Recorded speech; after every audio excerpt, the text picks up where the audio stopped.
안녕하세요, 다올드입니다. 오늘 파이 이야기로 들어가기 전에 먼저 코인 시장 분위기부터 간단히 짚고 넘어가 보도록 하겠습니다.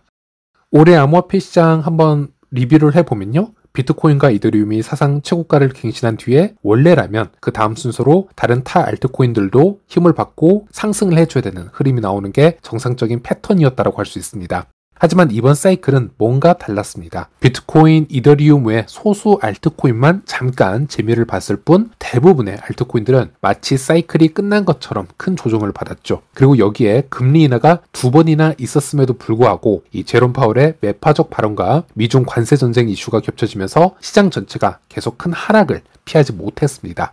그리고 우리가 기대를 했던 10월과 11월은 상당히 실망스러운 흐름으로 끝을 맺었다, 이렇게 리뷰를 할 수 있겠는데요. 그래서 이 시점에서 그렇다면 정말 이 코인 시즌이 끝이 난 걸까? 앞으로 또 긴 시간을 어떻게 버텨야 되나? 우리는 이런 질문들을 진지하게 고민하는 시점이기도 했습니다. 그런데 최근 들어서 시장 곳곳에서 꽤 긍정적인 신호들이 하나둘 포착이 되고 있고요. 그래서 오늘은 바로 이 긍정적인 부분에 대해서 이야기를 나누어 보도록 하겠습니다. 한국 시간으로 오늘 새벽이었죠. 트럼프 미 대통령이 차기 연준 의장 후보로 케빈 해시시라는 인물을 사실상 지목하는 발언을 했습니다. 공식적인 발표는 아니었지만요, 이 트럼프와 해시시 같은 자리에 있었고 트럼프는 이렇게 얘기를 했는데요. 여기 잠재적 연준 의장 후보가 있습니다. 그는 존경받는 사람입니다. 고마워 케빈 해시, 이렇게 얘기를 했고요. 그래서 이 정도면 시장에서는 케빈 해시시 차기 연준 의장으로 임명될 가능성이 매우 높다, 거의 시간 문제다, 이렇게 해석을 하고 있고, 그럼 이것이 암호화폐 투자자들에게는 왜 호재인가 라고 보았을 때, 일단 현재 연준 의장인 제롬 파월은 트럼프와 줄곧 마찰을 빚어왔습니다. 금리 인하에 대해서도 매우 보수적, 매파적 성향을 보여왔습니다. 그래서 최근에 금리를 2번 인하했음에도 불구하고 이 제롬 파월의 발언은 여전히 매우 조심스럽고 매파적이기도 했고요. 그래서 항상 시장은 이를 리스크가 아직 남았다라고 받아들이면서 특히 코인 시장은 기대에 못 미치는 가격 흐름을 보여줘 왔습니다. 그런데 만약에 케빈 해시시 연준 의장이 된다면 상황은 크게 달라질 가능성이 있겠죠. 일단 이 케빈 해시스는 철저하게 트럼프의 사람이죠. 트럼프와 같은 방향을 보는 인물이고요. 그래서 단순히 지금 금리가 너무 높다, 금리를 좀 더 낮춰야 된다, 이렇게 완화적인 통화 정책을 펼칠 가능성이 높은 인물일 뿐만이 아니라 암호화폐에 대해서도 매우 우호적인 인물이기도 합니다. 과거 코인베이스 자문위원회 활동을 하였고요. 또 백악관의 디지털 자문 실무그룹에서 미국 암호화폐 규제 프레임워크 구축에 실제 기여를 한 인물이기도 하기 때문에 이 인물이 연준 의장이 된다면 암호화폐 시장은 상당한 호재를 맞을 것이다, 지금 이렇게 분석을 하고 있는 것입니다. 그리고 또 하나 긍정적인 소식이 있다면 최근 들어 지금 다가오는 12월 금리 인하 가능성이 점점 상승하고 있다는 겁니다. 폴리마켓에서는 지금 90%를 넘어가고 있는데요. 금리 인하 확률이 이렇게 높아진다는 것은 최소한 코인 시장에는 부정적 요소는 아니라는 점 먼저 우리가 얘기를 해볼 수 있겠습니다. 하지만 올해 앞서 진행된 2번의 금리 인하 역시 발표 이전에는 이미 98% 이상의 확률을 기록을 했었고, 이 금리 인하 확정이 선반영이 된 상태였습니다. 문제는 발표 이후에 나왔었는데, 이 제롬 파월 의장이 기자회견에서 매파적인 발언들을 이어가면서 오히려 금리 인하 발표가 나온 이후에 코인 가격은 떨어지는 현상이 나왔었습니다. 그래서 이번 12월에도 금리 인하 가능성이 상당히 높다라고 하지만 실제 금리 인하가 된다 하더라도 그것이 12월에 코인 가격의 상승을 보장해준다라는 얘기는 아닙니다. 금리 인하 발표 후에 파월에 어떤 얘기가 나오느냐에 따라서 12월에 코인 시장이 큰 방향성을 만드는데 중요한 영향을 받을 듯 하고요. 그래서 이 부분은 한 문장으로 정리를 해보자면 최악의 경우는 면하게 되었다. 즉 금리 동결의 가능성은 점점 줄어들고 있기 때문에 그런 점에서는 역시나 리스크는 아직 존재하지만 코인 시장에게는 나쁜 부분은 아니다 라고 해석을 할 수 있겠습니다. 그리고 12월에 또 다른 호재가 나오게 되었는데요. 이 부분은 상당히 큰 호재라고도 볼 수 있겠습니다. 세계에서 두 번째로 큰 자산 운용사이죠. 자, 뱅가드 얘기가 되겠는데요. 올해 12월 2일부터 뱅가드는 자사 플랫폼을 통해서 비트코인, 이더리움, 리플, 솔라나 등 주요 암호화폐를 기초로 한 ETF 및 뮤추얼 펀드 거래를 허용하기로 했습니다.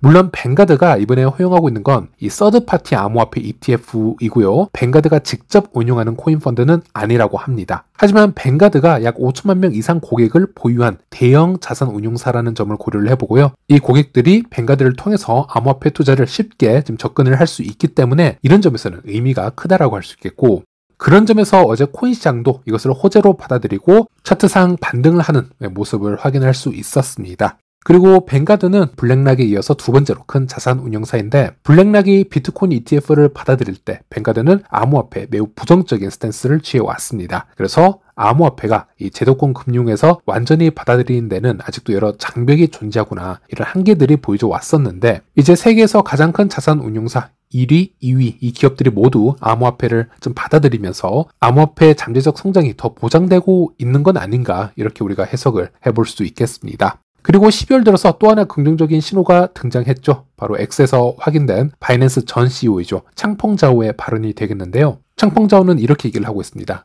저는 더 많은 코인들이 올타임 하이, 사상 최고가가 나올 것으로 예상을 합니다. 하지만 정확히 언제인지는 모르겠습니다. 이제 이런 X 글을 올렸습니다. 매우 짧은 문장이지만 이 한 문장이 시장에 미치는 영향은 상당히 크다라고 할 수 있겠습니다. 물론 이 창펑자오가 정확히 언제인지는 모르겠다라고 하였기 때문에 이번 12월에 큰 상승장이 나올지 아니면 내년 초반이 될지 아니면 더 후에 즉 내년 후반이 될지 이것은 우리 각자가 판단해야 될 문제라고 보고 있지만 어쨌든 창펑자오가 보기에는 지금 내부적으로 이 돌아가는 것들을 보았을 때 모든 프로젝트들이 최저점으로 향하고 사이클이 마감되는 그런 모양은 아닌 것 같다. 지금 이런 얘기라고 보시면 되겠고요. 그리고 최근에는 창펑자오가 이 미 트럼프 대통령으로부터 사면을 받았다라는 보도가 나왔죠. 그래서 업계 내부에서는 여러 카더라 썰들이 나오게 되는데 이 사면이라는 것이 쉽게 이루어지는 것은 아닌 만큼 그 뒤에는 어떤 형태로든 여러 이해관계나 협의가 있었던 건 아니냐라는 이야기들이 조용히 나오고 있었고요. 그런 점에서 미 트럼프 대통령이 암호화폐 산업에 긍정적인 스탠스를 취해왔었기 때문에 이것을 돕는 숨은 조력자가 창펑자오가 될 수 있다면 그리고 이 창펑자오가 현재 이 사이클은 종료가 아니라 더 많은 코인들이 최고점으로 갈 수 있을 것 같다라는 언급을 최근 했다라는 점에서는 이 코인 투자자들에게는 여전히 희망적인 부분이 있다라고도 우리가 해석을 해볼 수 있겠습니다.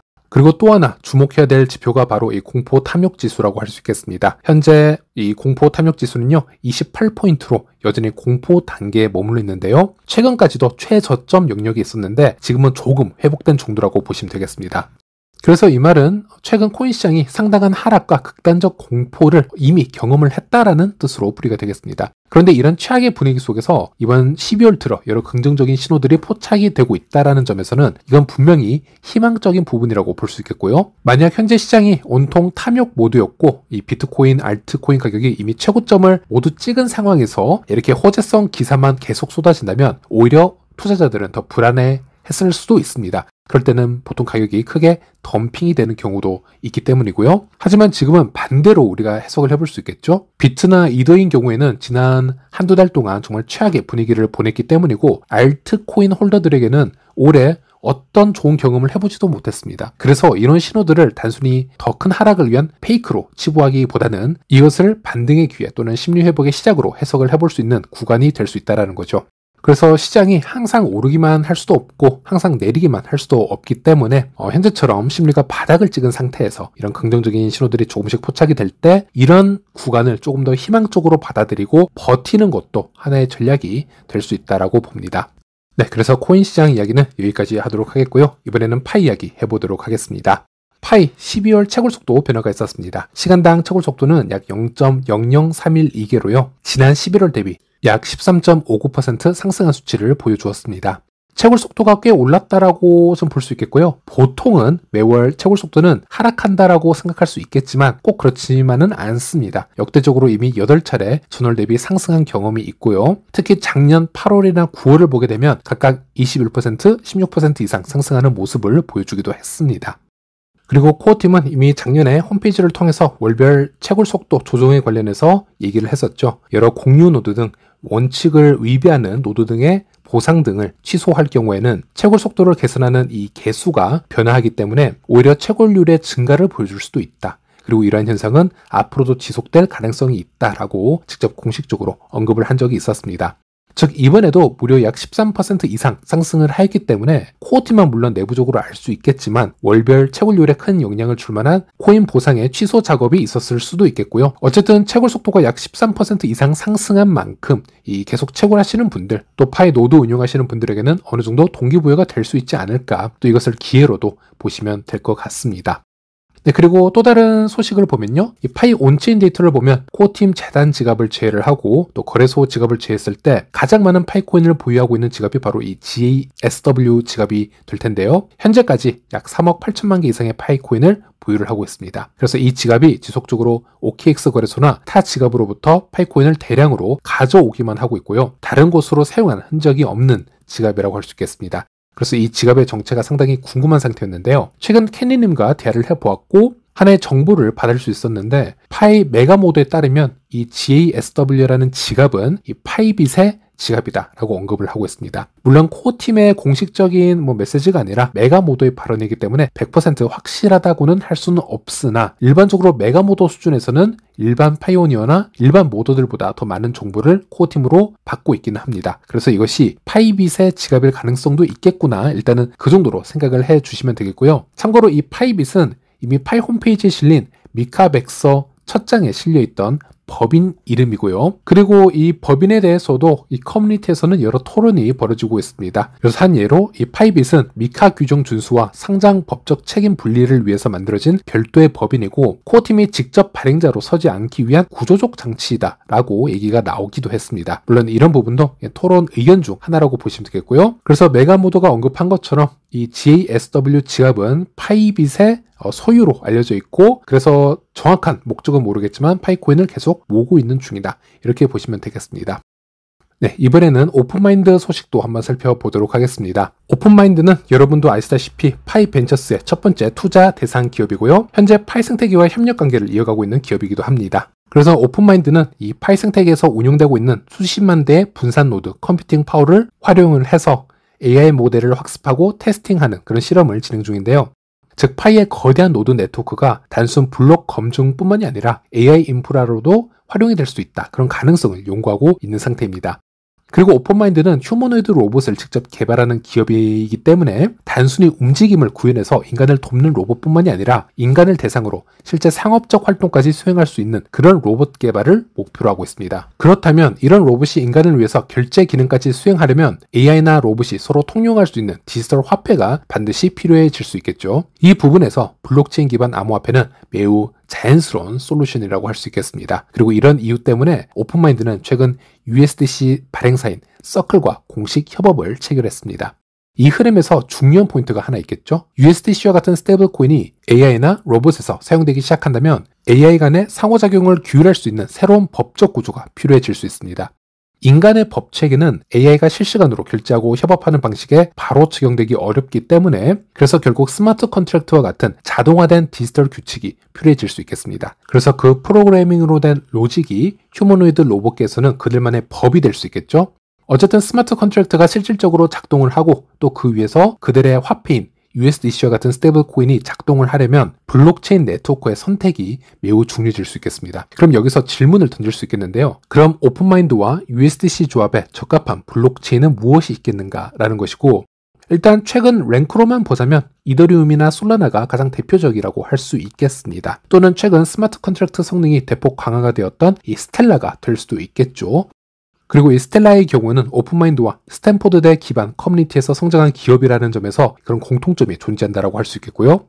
그리고 다른 관점에서 보자면 현재 오픈마인드가 공식적으로 협력 중인 유일한 레이어 1 블록체인은 바로 파이 네트워크라는 겁니다. 이것도 무시할 수는 없습니다. 물론 현재는 파이는 분산 노드와 오픈마인드 AI 학습 관련 테스팅에 대해서 협력 중이지만 언제든 이 생태계는 확장이 될 가능성도 있다라고 보시면 되겠고, 하지만 지금 파이 네트워크가 USDC 스테이블 코인을 운영할 수 없는 상태이고 파이에는 스마트 컨트랙트 기능이 없다라는 부분이 아쉽다라고 할 수 있겠습니다. 하지만 이것도 희망이 있는 게 파이가 현재 테스트 중인 프로토콜 23 버전은 스텔라와 동급으로 발전 가능한 수준이기 때문에 만약에 파이가 원한다면 스텔라의 소로반 수준의 스마트 컨트랙트까지 확장 가능하고요. 또 스텔라가 그랬듯이 파이 또한 블록체인 위에 USDC 스테이블 코인 운영 가능성 충분히 있다라고 할 수 있겠습니다. 또 파이 블록체인의 특성 중 하나는 파이가 상당히 중앙화적이면서 반허가형 구조라는 점이 되겠는데요. 이 특징은 AI 기업 입장에서 오히려 장점이 될 수도 있습니다. AI 시스템이 완전 무허가 상태에서 자유롭게 돌아가는 것은 리스크가 존재할 수 있기 때문에 어느 정도 인간이 컨트롤 가능한 블록체인이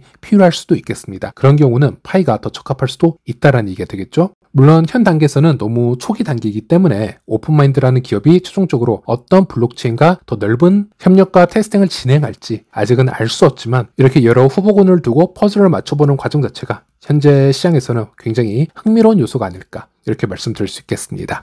네, 그리고 파이 가격을 보면요. 현재 0.23달러 부근의 움직임을 보여주고 있습니다. 최근 암호화폐 시장이 급락이 종종 나왔었는데요. 파이의 경우에는 기존에는 더 큰 패닉셀이 나와서 더 큰 하락을 보여준 것이 보통이었는데 최근에 급락이 나왔을 때는 기존보다는 크게 빠지지 않는 모습을 보여주고 있습니다. 그래서 이것이 파이의 찐 바닥에 근접했기 때문에 이런 현상이 나온 것이 아닌가 우리가 이렇게 분석을 해볼 수 있겠고, 일단 일봉 차트에서 52평선 저항을 이제 뚫어내었고 이제는 이것을 지지 삼아서 움직여 주고 있습니다. 최근에 몇 번의 하락이 나왔는데도 이 50선 이하로는 하락해 주고 있지는 않기 때문에 현재까지는 방어가 어느 정도는 되고 있다 이렇게 봐도 될 것 같고요. 대신 이제 다음 차례가 이 100일 이평선 조만간 다시 만나게 될 텐데 이 저항을 뚫어낼 수 있을지가 관건이라고 할 수 있겠습니다. 물론 파이 캔들이 다시 52평선 아래로 내려가게 된다면 단기간 또 큰 눌림을 받을 수 있는 상황이 연출이 되기 때문에 일단은 1차적으로 이 52평선을 지지받고 움직여주는 게 매우 중요하지 않을까 이렇게 말씀드릴 수 있겠고요. 그리고 최근 탑 50위권의 코인의 성적표를 보면은 파이가 이전에는 시총 50위 코인 중 항상 꼴찌를 기록해 왔습니다. 그만큼 하락률이 높았다라는 뜻이 되겠는데 최근 90일간의 성적표를 보면은 타 코인들이 크게 하락을 할 시점에 파이는 상대적으로 방어를 해주면서 이 성적표가 조금씩 상승한 것을 볼 수 있습니다. 그리고 7일 동안의 RSI 히트맵으로 보자면요. 파이는 현재 과매도 구간에서 중립 구간으로 들어서고 있고 이 온도, 앱토스와 함께 이 저평가된 코인 구간에 함께 한 그룹으로 들어서 있는 것을 확인할 수 있습니다.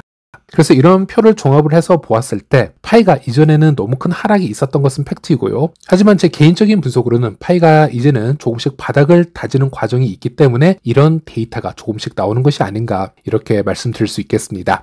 그리고 현재 OKX 거래소 파이 레버리지 현황을 보시면요. 현재 파이 가격 0.235달러 기준으로 해서 이를 중심으로 숏 배팅 포지션이 롱보다 훨씬 더 큰 비중을 가져가고 있는 것을 확인할 수 있습니다. 물론 단기적으로는 이 롱 고비율도 만만치 않기 때문에 이런 짧은 스퀴즈는 어느 방향으로 날지는 좀 더 지켜봐야겠지만 예를 들어 고비율 포지션의 비율이 과하게 숏으로 몰린다라든지 롱으로 쏠리게 되면 오히려 그 포지션들을 먼저 청산시키기 위해서 가격이 그 방향으로 움직이는 경우도 존재했었습니다. 그래서 그런 부분도 참고를 해서 보시면 될 것 같고, 즉 숏의 비중이 계속 높아지게 되면 가격이 한 번은 그 숏을 청산시키기 위해서 세력들이 파이코인을 상승시킬 수도 있다. 물론 이런 부분은 확률의 문제라고 보시면 되겠고 항상 그렇게 움직이지만 않습니다만 이런 데이터 참고하시길 바라겠습니다. 네, 그리고 최근 X를 보게 되면요. 최근 AI 기술이 급속도로 발전을 하고 있기 때문에 이 AI 기술을 이용해서 악용한 스캠들, 허위 정보, 조작 콘텐츠들이 함께 진화를 하고 있습니다. 예를 들어서 제가 최근 한 계정을 보았을 때 파이 개발자인 니콜라스와 이 GCB 진영에서 활동하는 것으로 알려진 코사시라는 인물을 AI로 합성을 해서 이 만든 이미지를 공유를 하고 있는 것을 볼 수 있었는데요. 이 두 인물이 공항에서 현재 GCB 합의를 위해서 다른 국가로 출국 준비 중이다. 이런 식의 전혀 근거가 없는 허위 사실을 만들어서 지금 올리고 있는 것입니다. 또 이 계정은 니콜라스가 여러 국가대표 앞에서 스피치를 하면서 GCB를 얘기를 하고 있다. 이런 또 터무니없는 컨텐츠를 마구적으로 생산을 해서 뿌리고 있는데 참 허무한 건 이런 컨텐츠에 동의를 하고 하트를 날리고 이런 사람들이 상당히 많다라는 겁니다. 그만큼 파이 커뮤니티에 정보가 부족한 사람들, 암호화폐를 잘 모르는 사람들이 상당히 많다. 이런 뜻으로 해석을 할 수도 있겠고요. 그래서 저도 직접 한번 이 AI라는 게 얼마나 쉽게 조작이 가능한지 보여드리기 위해서 AI로 GCB가 보면 기분 나빠할 만한 이미지를 빠르게 하나 만들어서 X에 똑같이 공유를 해보았습니다. 이렇게 쉽게 만들어낼 수 있고요. 그 의도는 매우 단순합니다. 이 정도 퀄리티의 가짜 이미지는 누구나 쉽게 30초 안으로 만들어낼 수 있다. 만약 여러분들이 GCB 유저인데 이런 이미지를 보았을 때 와 진짜 같은데 정말 믿고 싶지 않을 정도로 기분 나쁜 이미지다 라는 느낌이 들었다면 똑같은 방식으로 만들어진 GCB 콘텐츠도 무조건 의심을 해봐야 된다는 얘기가 되겠습니다. 그리고 GCB라는 것은 제가 지금 알고 있는 파이 커뮤니티 중에서 가장 낮은 수준에 있는 이 허위 내러티브로 만들어진 그룹이라고 보고 있고요. 이제는 누구나 AI로 원하는 이미지, 영상, 음성을 만들 수 있는 시대이기 때문에 더 정교하고 더 똑똑한 사람들이 속을 수 있는 그런 컨텐츠들도 마구적으로 나올 수 있다는 얘기가 되겠습니다. 그래서 우리가 GCB든 아니든 이제는 X나 유튜브나 어느 미디어를 보았을 때 소비할 수 있는 이런 시각적 정보들은 더 이상 사실이라는 보장을 해주질 않습니다. 특히 투자와 관련된 정보일수록 보이는 것만 믿는 태도는 매우 리스크가 있다, 위험할 수 있다 라고 말씀드릴 수 있겠고요. 그래서 이제는 항상 한 번은 의심을 해야 되고 두 번 더 더블 체크하는 습관이 필수인 시대가 되었다. 그래서 이런 점을 꼭 기억해 두셨으면 바라면서 이번 영상 여기서 마치도록 하겠습니다. 다음 시간에 다시 찾아뵙도록 하겠습니다. 모두 시청해 주셔서 감사합니다.